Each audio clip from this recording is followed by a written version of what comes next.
Meu querido Zé, nós a família não escolhemos, os amigos escolhemos e portanto eu já escolhi este gajo para amigo há muitos anos e é sempre um enorme prazer ouvi-lo e dizer-vos que fiquei mesmo sensibilizado com...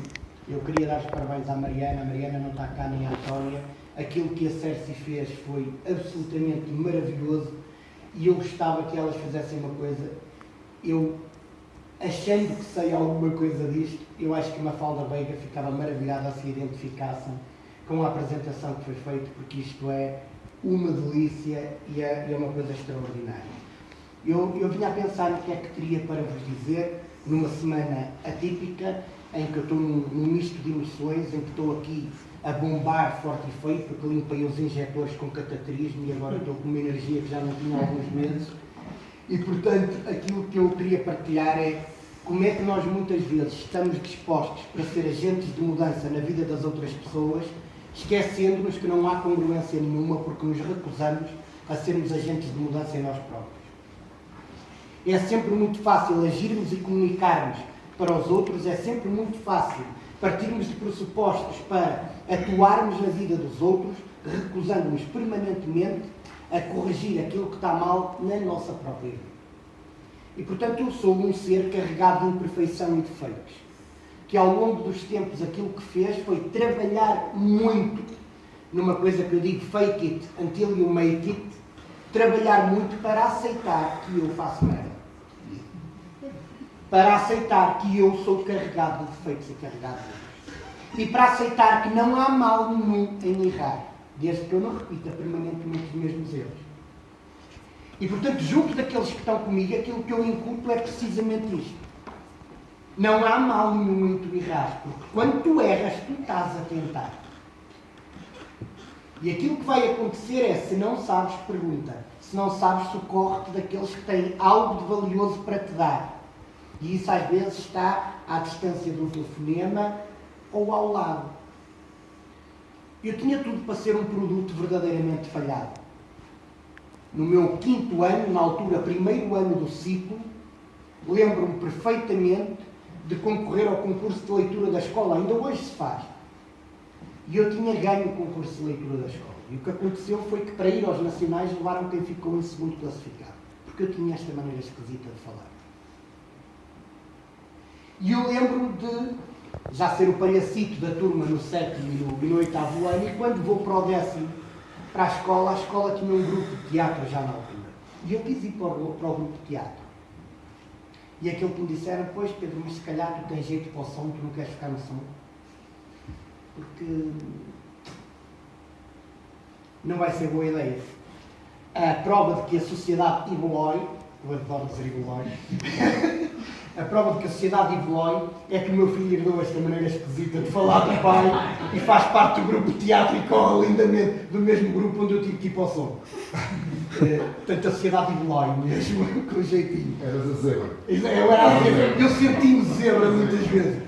E o que é um facto é que no meu primeiro direto de televisão, na primeira versão do Levanta-te e Ri, eu lembro-me de meia hora antes de entrar em palco para uma audiência de média de 900 mil espectadores em casa, mais 500 à minha frente, o diretor criativo do Levanta-te e Ri, que foi a melhor besta da minha vida, atenção que eu não disse a maior besta, eu disse a melhor besta da minha vida, porque depois ele explicava uma série de coisas e contribuía para a minha evolução.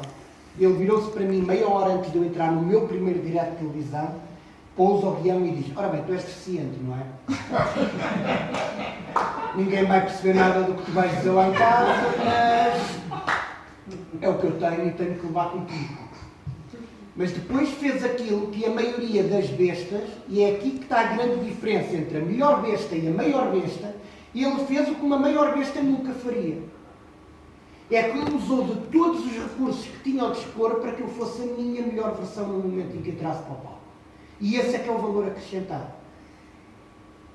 Ele conjecturou e especulou sobre uma coisa que é uma realidade que eu não entendo, porque o som que está dentro desta caixa ressonante que eu tenho, que é o meu cérebro, não é o mesmo que vocês ouvem.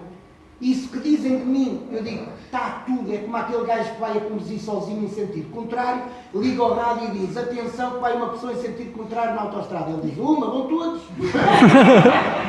Eu sinto exatamente exatamente a mesma coisa no momento em que falam isso.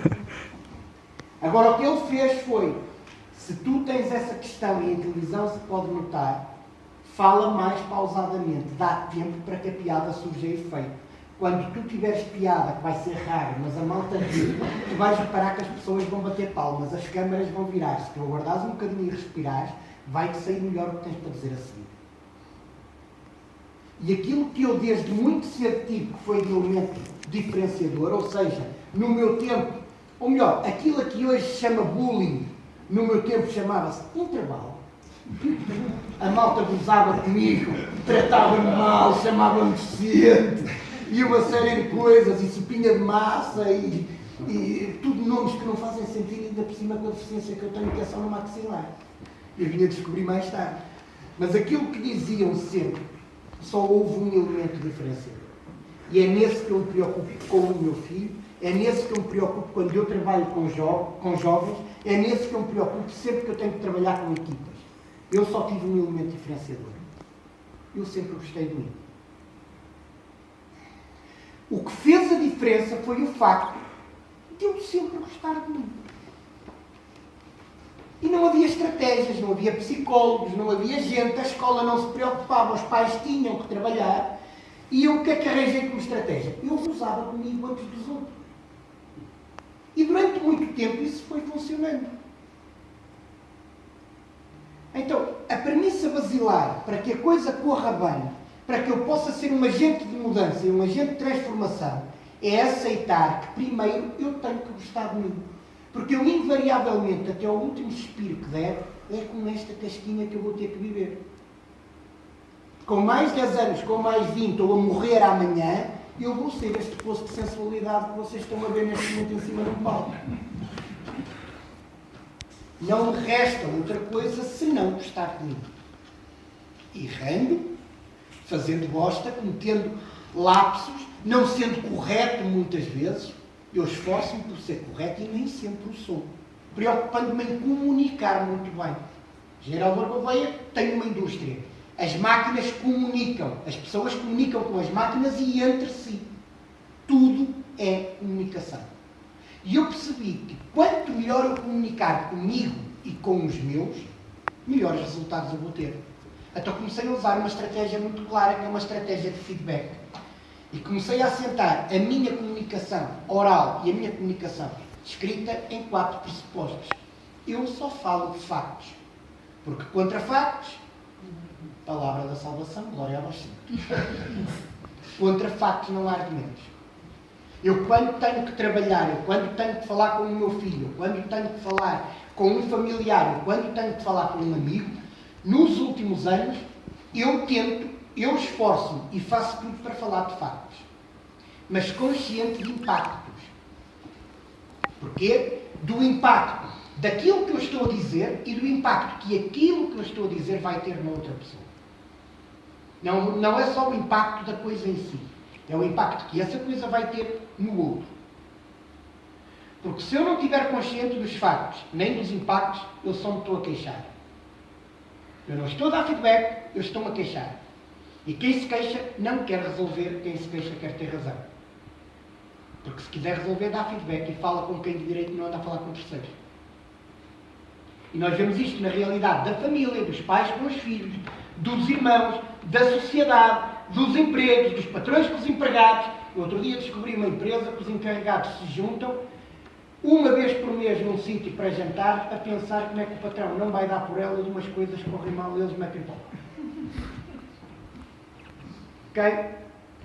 Então eu foquei-me a falar em começar cada vez mais e a treinar todos os dias como uma rotina, como um mantra, tentar sempre que possível falar de factos, consciente dos impactos e depois dando uma coisa, dando espaço a uma coisa que normalmente, numa estrutura hierárquica como a da nossa sociedade, pai, os filhos, os avós, o professor, que o professor agora fica aqui, o filho manda mais para o professor, numa escala carregada de regras pré-definidas e de hierarquia com pouca flexibilidade comportamental, aquilo que eu faço é abrir espaço na minha estrutura de feedback para uma coisa que é ouvir o outro. E quando eu ouço o outro, eu dispo de preconceitos, aquilo que eu estou a fazer é dar atenção plena, porque eu preciso de ouvir o outro. Porque se eu não ouvir o outro e não tiver consciente dos impactos e dos factos que estou a falar, eu não vou arranjar uma solução ao compromisso.